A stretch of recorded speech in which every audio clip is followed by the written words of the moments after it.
Hello everyone and welcome back to another video from Gaming Basics. In this video, I'm going to show you how to log in to your existing account on the HearthStone game. So let's get started right away.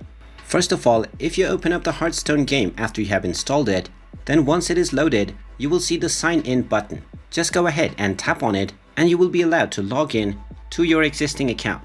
Just wait for a while and you will be taken to an external link which will allow you to log in. Now from the login page, if you created your account using your social media accounts, then just tap on the appropriate account that you used to create your Battle.net account. Or if you used your email address to create your account, then simply type in your email address or your phone number followed by your password. Then just tap on the login button and now you will be logged in to your Battle.net account with the HearthStone game. And now you can start playing the game and the progress will be saved with your account. And there you have it. That is how easy it is to log in to your existing account on the HearthStone mobile game. If you find this video helpful, make sure you hit that like button and subscribe to our channel if you haven't done so already. Also ring that notification bell to never miss another update from us.